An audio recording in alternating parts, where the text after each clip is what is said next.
Boss season 7 updates. വാസ്തവത്തിൽ ഇന്നത്തെ episode ഞാനൊന്ന് മിസ് ചെയ്യാന്ന് വെച്ചു.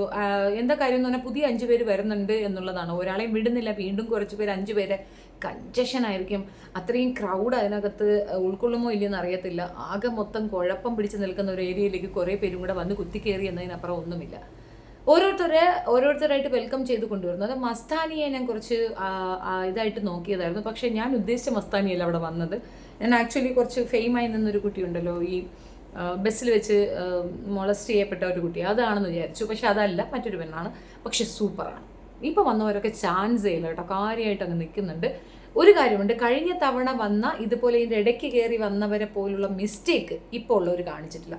കഴിഞ്ഞ തവണ വന്നവർക്കൊക്കെ കാണിച്ചൊരു മിസ്റ്റേക്ക് എന്താണെന്ന് പറഞ്ഞു കഴിഞ്ഞാൽ, അവർ വന്ന് കൃത്യമായിട്ട് പുറത്തുള്ള എന്താണ് എന്നുള്ളത് അങ്ങ് കാണിച്ചു കൊടുത്തു. പുറത്തിപ്പം അനുവിനാണ് അത്യാവശ്യം സപ്പോർട്ട് എന്നുള്ള ഒരിതുണ്ട്, അത് വന്നങ്ങ് കാട്ടി കൊടുത്തു കഴിഞ്ഞാൽ പിന്നെ ഗെയിം കൊണ്ടൊരു കളിയില്ല. പക്ഷെ അത് അവരെല്ലാവരും കൺസേൺ ചെയ്തു, എല്ലാവരും മാറിയിരിക്കുന്നുണ്ട്. പക്ഷേ രണ നന്നായിട്ട് അങ്ങ് തോറ്റു കേട്ടോ. രണ ഫാത്തിമ കൊണ്ടു വീണു. പക്ഷെ അത് അവളുടെ ഗെയിം സ്ട്രാറ്റജി ആയിരിക്കാനാണ് ചാൻസ്. പറ്റുന്നില്ല, 19 വയസ്സല്ലേ ഉള്ളൂ. പിന്നെ വയസ്സിനെടുത്ത് പറയണമെന്നാണ്, അത്രയ്ക്ക് ആ പ്രായത്തിൽ അങ്ങനെയൊക്കെ പലതും തോന്നും. കൂടെ നിൽക്കുന്നവരൊക്കെ പയ്യെ അങ്ങ് പിൻവാങ്ങിയപ്പോൾ ഒറ്റപ്പെട്ടു പോയതാണ് ആ കുട്ടി എന്നാണ് എനിക്ക് തോന്നുന്നത്. ഏതായാലും പുറത്തു നിന്നുള്ള ഒരു സംഗതി അവൾക്ക് കൃത്യമായിട്ട് ബോധ്യപ്പെട്ടു, ഇവരുടെയൊക്കെ എൻട്രൻസ് ഉണ്ട്. അപ്പോൾ വന്നവരിൽ ആദ്യത്തേത് ഷാനവാസ് വെൽക്കം ചെയ്യുന്നതാണ് ജിസേൽ അല്ല കേട്ടോ, ജിസിൻ എന്ന പേര്. പുള്ളി കൊള്ളാം, രണ്ടുപേരും നല്ല താളം ചവിട്ടുന്നുണ്ട്. ജിസിൻ പക്ഷേ എല്ലായിടത്തും അഭിപ്രായം പറയുന്നുണ്ട്. ഷാനവാസിന് മറ്റൊരു റീപ്ലേസ്മെൻ്റ് ആണോ എന്ന് ചോദിച്ചാണ്. ഷാനവാസ് പോയാൽ ജിസിൻ അവിടെ നിൽക്കാനാണ് ചാൻസ്. കൊള്ളാം, സൂപ്പർ. പിന്നുള്ളത് രണ ഫാത്തിമ വെൽക്കം ചെയ്ത മസ്താനി. കറക്റ്റ്, മസ്താനി തന്നെ രണ ഫാത്തിമയ്ക്ക് പണിയും കൊടുക്കുന്നുണ്ട്. അനീഷ് വെൽക്കം ചെയ്ത പ്രവീൺ, ആര്യൻ വിളിച്ചത് സാബു, നെവീൻ കൊണ്ടുവന്നത് ലക്ഷ്മി. ഇപ്പോൾ ഈ ആര്യൻ കൊണ്ടുവന്ന ആള് സാബു, എനിക്ക് തോന്നുന്നൊരു മറ്റേ നമ്മുടെ നിവിന് ഒരു കോമ്പറ്റീറ്റർ ആണെന്ന് നിവിൻ തന്നെ സമ്മതിക്കുന്നുണ്ട്. എന്താണ് അവരുടെ ഒന്നും അറിയത്തില്ല കേട്ടോ, ഇവരെയൊന്നും പറ്റി നമുക്ക് പേഴ്സണലി ഒന്നും അറിയത്തില്ല. അതിനകത്തുള്ള സംഭവം മാത്രമേ ഞാൻ പറയുള്ളൂ, പുറത്തവരെന്താണെന്നുള്ളതൊന്നും എനിക്കറിയില്ല. അതിനകത്ത് രേണു അനുമോളെ മാത്രമേ എനിക്ക് അങ്ങനെ പുറത്ത് എങ്ങനെയായിരുന്നു എന്നുള്ളത് അറിയുള്ളൂ. പിന്നെ അനീഷിൻ്റെ കുറച്ച് കാര്യങ്ങൾ കേട്ടിട്ടുണ്ട്, മറ്റു കുറേ ഷോയിലൊക്കെ പാർട്ടിസിപ്പേറ്റ് ചെയ്യുന്നത്. അപ്പം പുറത്തെന്തായാലും അതിനകത്തുള്ളതല്ല നമ്മൾ പറയേണ്ടത്, ആ പെർഫോമൻസ് ആണല്ലോ നമ്മൾ പറയുക. 5 പേരും വന്നിട്ട് 5 പേരെയും കൊണ്ടുവന്ന് ഇൻട്രൊഡ്യൂസ് ചെയ്യുമ്പം അനീഷ് മാത്രമാണ് കുറച്ച് ഡീസൻ്റ് ആയിട്ട് എല്ലാവരുടെ അടുത്തും പറഞ്ഞത്. അത് ആ കൊണ്ടുവന്ന ആൾക്കാരുടെ ഉള്ളിലുള്ള പ്രശ്നമാണ് അവിടെ ഇൻട്രൊഡക്ഷനിൽ പോലും പോയത്. നോക്കൂ, ഈ കിച്ചൺ ഇവിടെയാണ് അടി നടക്കുന്നത് എന്നാണ് ഷാനവാസ് പരിചയപ്പെടുത്തിയത്. Each and every one. രണ ഷാനവാസിനെ കോപ്പി അടിക്കുകയാണ് ചെയ്തത്, രണ Fathima. And the rest also same thing. പക്ഷെ അനീഷ് മാത്രമാണ് ഇത് ഞങ്ങളുടെ കിച്ചൺ ഏരിയ ആണ് എന്ന ഒരു ഇൻട്രൊഡക്ഷൻ കൊടുത്തതെന്ന് തോന്നുന്നു. ഞാൻ എപ്പിസോഡ് മാത്രമേ കണ്ടുള്ളൂ, മറ്റേത് കണ്ടിട്ടില്ല. അതുകൊണ്ട് എനിക്ക് അതിൻ്റെ ഒരു ഡെപ്ത് അറിയത്തില്ല. ഇത് മാത്രമാണ് ഞാൻ പറയാൻ ഉദ്ദേശിക്കുന്നത്. പിന്നെ ജയിലിൽ അനുമോളും ജിസേലും തമ്മിലൊരു ഫൈറ്റ് ഉണ്ടായി എന്നൊരു പ്രൊമോ കണ്ടിരുന്നു. പക്ഷേ എനിക്ക് തോന്നുന്നില്ല കേട്ടോ അവരങ്ങനെ ഒരു ഫൈറ്റ് ഉണ്ടാക്കിയെന്ന്. കുറച്ചൊരു സ്വരച്ചേർച്ചയൊക്കെ ഉണ്ടാക്കിയെന്നതിനപ്പുറം അവർ തമ്മിലൊരു ഫൈറ്റ് ഉണ്ടായതായിട്ടൊന്നും ഫീൽ ചെയ്തിട്ടില്ല. എന്തായാലും 2 മണിക്കൂർ അവർക്ക് സൂപ്പർ പണിഷ്മെൻ്റാണ് കൊടുത്തിട്ടുള്ളത്. അനുമോൾ അത് നന്നായിട്ട് ഹാൻഡിൽ ചെയ്യുന്നുണ്ട്. ഉള്ളിൻ്റെ ഉള്ളിൽ 2 പേർക്കും തീരാത്ത പകയുണ്ട്. അത് കോംപ്രമൈസ് ആകുമെന്ന് എനിക്ക് തോന്നുന്നില്ല. ജിസേൽ അഡമൻ്റായിട്ട് നിൽക്കുന്ന ഒരു കാര്യം തെറ്റ് ചെയ്തിട്ടില്ല എന്നാണ്. പക്ഷേ ജിസേൽ പുറത്ത് വന്ന് എപ്പിസോഡ് കാണുമ്പോൾ ജിസേലിന് മനസ്സിലാവും ഷീസ് റോങ്. അവൾ ശരിയല്ല, അവൾ ചെയ്തത് ഒന്നും ശരിയല്ല എന്ന് ജിസേലിന് മനസ്സിലാവുക തന്നെ ചെയ്യും. ജിസേലിനെ സപ്പോർട്ട് ചെയ്യുന്നവർക്ക് സത്യം പറഞ്ഞു കഴിഞ്ഞാൽ ബോധമില്ലെന്നേ ഞാൻ പറയുള്ളൂ. ഒരു കാരണവശാൽ അംഗീകരിക്കാൻ വരുന്ന തെറ്റുകളല്ല ജിസേൽ ചെയ്തിട്ടുള്ളത്. അതേപോലെ ഇതിനകത്ത് ഇന്നത്തെ ഷോയിൽ എനിക്ക് കണ്ട ഒരു കാര്യം, അക്ബറിനെയും ഷാനവാസിനെയും മസ്റ്റായിട്ട് സ്ട്രോങ് ആയിട്ട് വിലക്കണം. 2 പേർക്കും ഫേവർ ചെയ്യേണ്ട, 2 പേരെയും സ്ട്രിക്റ്റ് ആയിട്ട് വിലക്കണം. തല്ലുന്നുണ്ട് അക്ബർ. അതിര് കടന്ന വർത്തമാനമാണെങ്കിൽ ഷാനവാസ് ഫിസിക്കൽ അസോൾട്ടിൽ ഭയങ്കരമായിട്ട് നിൽക്കുകയാണ്. അത് വൻ പ്രശ്നമുണ്ടാക്കും. ഈ നമ്മൾ ഒത്തിരി സപ്രസ് ചെയ്ത് വെക്കുന്നവർക്ക് പെട്ടെന്ന് ബ്ലാസ്റ്റ് ആകും. അത് പ്രശ്നമാണ്. അത് സീരിയസ് ആയിട്ട് എടുത്ത് മോഹൻലാൽ അവരെ വിലക്കിയിട്ടില്ലെങ്കിൽ അത് വൻ ദുരന്തത്തിന് കാരണമാകും. റോക്കി ബായി ലെവലിലല്ല, 2 പേരും നല്ല ആരോഗ്യമുള്ളവരാണ്. അങ്ങോട്ടും ഇങ്ങോട്ടും കിട്ടും. അത് പ്രശ്നമാണ്. അത് വലിയ പ്രശ്നത്തിലേക്ക് നീങ്ങാതിരിക്കാൻ ശ്രദ്ധിക്കുകയാണ് വേണ്ടതെന്നാണ് എൻ്റെ ഒരു അഭിപ്രായം. ബാക്കി രണ, പിന്നെ എനിക്ക് ഏറ്റവും ഇഷ്ടപ്പെട്ടത് രേണു സുധി എല്ലാവരും കൂടെ ഉടുത്തതാണ്. ഈ ഒരു ടാസ്ക് കൊടുക്കുകയാണ്, ഇതിനകത്ത് നിൽക്കേണ്ടവർ അല്ല, ഇതിനകത്ത് ഒന്നും ചെയ്യാതെ നിൽക്കുന്നവർ, പിന്നെ ഇവിടെ ഗ്രൂപ്പിസം കളിക്കുന്നവർ, ഗ്രൂപ്പിസം ആണ് എന്ന് കണ്ടിട്ട് സംസാരിക്കാത്തവർ, അവരെ പറ്റി പറയൂ എന്ന് പറയുമ്പോൾ ഈ അക്ബറിൻ്റെ ഗ്രൂപ്പിലുള്ള എല്ലാവരെയും പറയുന്നുണ്ട്. മറ്റവരെ പേരിന് വേണ്ടി മാത്രം പറയുന്നെങ്കിലും യഥാർത്ഥത്തിൽ ഇവിടുത്തെ ഗ്രൂപ്പ് ഇതാണെന്നും ഇത് പൊളക്കേണ്ട ഗ്രൂപ്പാണെന്നുമുള്ള ഒരു ടോൺ അവർ കൊടുക്കുന്നുണ്ട്. അത് കറക്റ്റ് അപ്പാനിക്ക് മനസ്സിലായിട്ടുണ്ട്. ഔട്ട്സൈഡ് അപ്പാനിക്ക് അക്സെപ്റ്റൻസ് ഇല്ല എന്ന് അപ്പാനി ശരത്തിന് പൂർണ്ണ ബോധ്യം വന്നിട്ടുണ്ട്. മാത്രവുമല്ല നമ്മുടെ അനുമോള് അത്ര പാവപ്പെട്ട സംഗതി അല്ല എന്നുള്ളൊരു ഒരു ടോണുമുണ്ട്. കാരണം ചൊറിയുന്നുണ്ട്, അത്യാവശ്യം ചൊറിച്ചിലാണ് പെണ്ണിന്. ആ ചൊറിച്ചിലാണ് അവർക്ക് കിട്ടണമെന്ന് തോന്നുന്നു. ഏകദേശം ഇന്നത്തത് ശരിക്കും കാണേണ്ട ഒരു ഷോ ആണെന്ന് ഞാൻ പറയും. വൺ ഓഫ് ദ ബെസ്റ്റ്, അത്രേ ഉള്ളൂ. ബെസ്റ്റ് ആണെന്നൊന്നും അല്ല, കാണേണ്ടതാണ്. കാരണം ഇത്രയും പേര് വന്നപ്പോൾ ഉണ്ടായിരുന്ന ഒരു റിയാക്ഷൻ. ഇവർ വന്നതിൽ സന്തോഷമില്ലാത്ത ഒത്തിരി പേരുണ്ട് അതിനകത്ത്. സ്പെഷ്യലി ശൈത്യ നല്ല പതറിയിട്ടുണ്ട്, അപ്പുറം ചാടിയിട്ടുണ്ട്.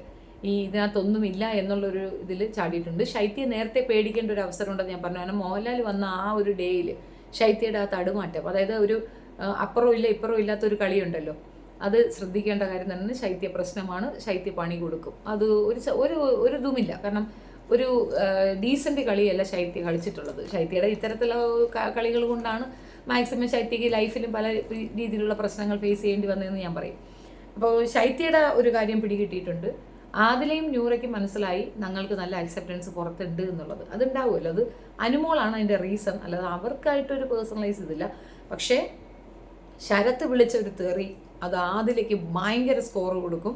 അത് മനസ്സിലാക്കാതെ രണ ഫാത്തിമയുടെ മുൻപിൽ നൂറ പോയി കമന്ന് വീഴുകയാണ്. അത് വേണ്ടിയിരുന്നില്ല എന്നാണ് എൻ്റെ അഭിപ്രായം. അപ്പോൾ അവർ ആജീവനന്ത അടി വിടണമെന്ന് വരുന്ന പറഞ്ഞ വാക്കുകൾ, ചെയ്ത പ്രവർത്തികൾ അത് നമ്മൾ മറക്കാൻ പാടില്ല ചില സമയത്ത്.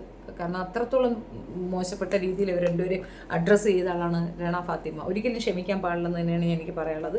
പിന്നെ ഇവരുടെ ക്യാപ്റ്റൻസി ടാസ്ക് അതും ഉണ്ടായിരുന്നു. അത് 3 പേര് തമ്മിൽ കാലിൽ കെട്ടണം എന്നുള്ള. ബെന്നി, രണ ഫാത്തിമ, നെവിൻ.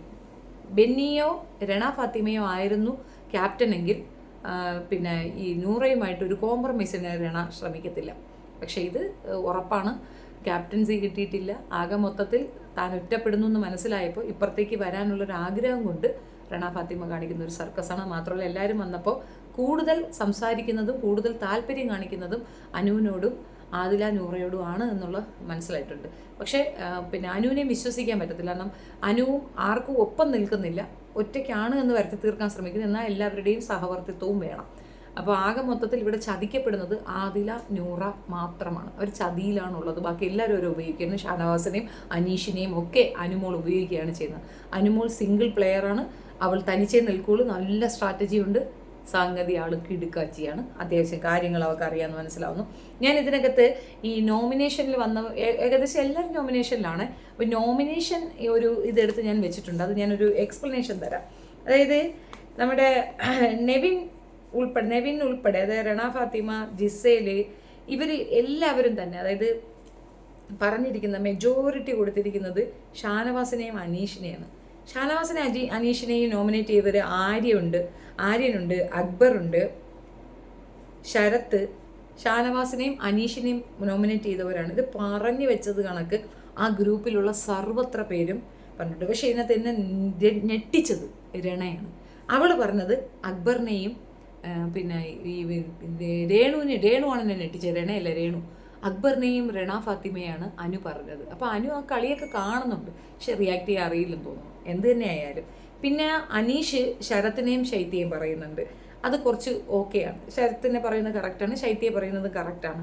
ശൈത്യ ശരത്തിനെയും അക്ബറിനെയും പറയുന്നുണ്ട് ആസ് യൂഷ്വൽ. ഇപ്പുറത്തെ ഗോഷ്ഠികൾ അപ്പുറത്തുള്ളവരെ പറയും. അതുപോലെ ബെന്നി പറഞ്ഞിരിക്കുന്നത് അനീഷിനെയും ഷാനവാസ്. അതാണ് ഞാൻ പറഞ്ഞത്. ബെന്നി ഷാനവാസിനെ പറയുന്നു, ആര്യൻ ഷാനവാസിനെയും ശരത്തിനെയും പറയുന്നു. അങ്ങനെ ആ ടീമിലുള്ളവരെല്ലാം, അക്ബറും അങ്ങനെ തന്നെയാണ് പറയുന്നത്. ആകെ മൊത്തം എല്ലാവരുടെ ടാർഗറ്റ് ചെയ്യുന്നത് അനീഷിനെയും ശരത്തിനെയാണ്. കാരണം അനുവിന് പ്രൊട്ടക്റ്റീവായി ഏറ്റവും ഹെൽപ്ഫുള്ളായി നിൽക്കുന്ന ഇവർ രണ്ടുപേരും ഇവരെ പുറത്താക്കണം എന്നുള്ള ടീമിൽ തന്നെയാണ് അവരുള്ളത്. പക്ഷേ ഷാനവാസ് പുറത്താവാൻ ചാൻസ് ഉണ്ട് ഫിസിക്കൽ അസാൾട്ടിൽ. അത് പ്രശ്നം വരും എന്നുള്ളതാണ് എൻ്റെ ഒരു വിശ്വാസം. ആകെ മൊത്തം ഇതാണ് ആകെ ടോട്ടൽ അവിടെ നടന്നത്. പിന്നെ നടന്നത് അക്ബറും പിന്നെ ഷാനവാസും തമ്മിലുള്ള ഒരു ഇതാണ്. സത്യം പറഞ്ഞാൽ ഇവർ തമ്മിൽ ഫൈറ്റ് ചെയ്യുമ്പോൾ ഭയങ്കര പേടിയാണ്. ഒരു കൺഫ്യൂഷനോട് കൂടിയേ കണ്ടിട്ടിരിക്കാൻ പറ്റുള്ളൂ. ചെറിയ പേടിയൊന്നുമില്ല, ഇച്ചിരി കൂടുതൽ പേടിയാണ്. അവരെ ശക്തമായി വിലക്കിയിട്ടില്ലെങ്കിൽ അത് പിന്നെ വലിയ പ്രശ്നങ്ങൾ ഉണ്ടാക്കി തീർക്കും എന്നുള്ളത് തർക്കമൊന്നും വേണ്ട. പിന്നെ വേറൊരു കാര്യം ഇതിൻ്റെ ഇടയിൽ കൂടെ കണ്ടത്, ആര്യൻ ജിസേലിൻ്റെ അടിവസ്ത്രം എന്തോ കഴുകി വെച്ചത് എടുത്തുകൊണ്ട് പോയി വിരിച്ചിടുന്ന സീനാണ്. ചെറുക്കൻ്റെ ക്വാളിറ്റിനെ നഷ്ടപ്പെടുത്തുന്നു എന്നുള്ളതാണ് എനിക്ക് മനസ്സിലായത്. പിന്നെ ജയിൽ ടാസ്കിൽ ആര്യൻ വരുമ്പോൾ പിന്നെ നമ്മുടെ അനു ഡിസ്റ്റേബ് ആകുന്ന ഒരു സീനുണ്ട്. എനിക്ക് തോന്നിയൊരു കാര്യമാണ്, അനുവിന് ആര്യന് നല്ല കണ്ണുണ്ടായിരുന്നു, പക്ഷേ ആര്യൻ അടുത്തിട്ടേ ഇല്ല. ആ ഒരു ദേഷ്യമാണ് അനുവിന് ജിസേലിനോടുള്ളതെന്ന് തോന്നുന്നു. അതാണ് ഇത് ഇത്രയും ത്രികോണ ഫൈറ്റ് നടക്കുന്നത്. പക്ഷേ ജിസേൽ ക്രൂക്കഡായിട്ടാണ് അനുവിൻ്റെ അടുത്ത് ബിഹേവ് ചെയ്യുന്നത്. അനുവിൻ്റെ അടുത്തുള്ള ദേഷ്യം ആര്യനെ റിലേറ്റ് ചെയ്തിട്ടാണ് ജിസേലിനെന്ന് തോന്നുന്നു. ഈ 3 പേരും തമ്മിലുള്ള ഇഷ്യൂ ആണ്. അതിലൊരാൾ പുറത്തായാൽ പ്രശ്നം സോൾവ് ആകും. അതാണ്, ആര്യൻ പുറത്തായാൽ സൂപ്പർ സോൾവ് ആകും ഇഷ്യൂ. ജിസേൽ പിന്നെ ഒറ്റയ്ക്കാക്കപ്പെടുമെന്ന് പറയും. ജിസേൽ ആ ബെഡിൽ കിടന്ന് കാണിക്കുന്ന സർക്കസ്, അത് പിന്നെ പുറത്തുനിന്ന് വന്നവർ അത് കൃത്യമായി പറയുന്നുണ്ട്. അതിൽ എല്ലാവരും പേടിക്കുന്ന ലക്ഷ്മിയാണ്, പക്ഷേ പേടിക്കേണ്ട ആൾ മസ്താനിയാണെന്ന് തോന്നുന്നു. രേണ ചേച്ചി നന്നായിട്ട് ഏറി കയറ്റുന്നുണ്ട്. കൂടുതൽ വിഷയങ്ങളുമായി വീണ്ടും കാണാം. തൽക്കാലം ഇത്രയാണ് എൻ്റെ അപ്ഡേറ്റ്സ്. ഞാൻ ഇന്ന് സീരിയസ് ആയിട്ട് കണ്ടിട്ടില്ല. നാളെ വീണ്ടും കാണാം. പൂർണ്ണമായ ഹിസ്റ്ററി വീണ്ടും അടുത്തതിൽ പറയുന്നതായിരിക്കും. Thank you. വീഡിയോ ഇഷ്ടപ്പെട്ടുകയാണെങ്കിൽ ലൈക്ക് ചെയ്യണം, ഷെയർ ചെയ്യണം and subscribe my channel. Thank you.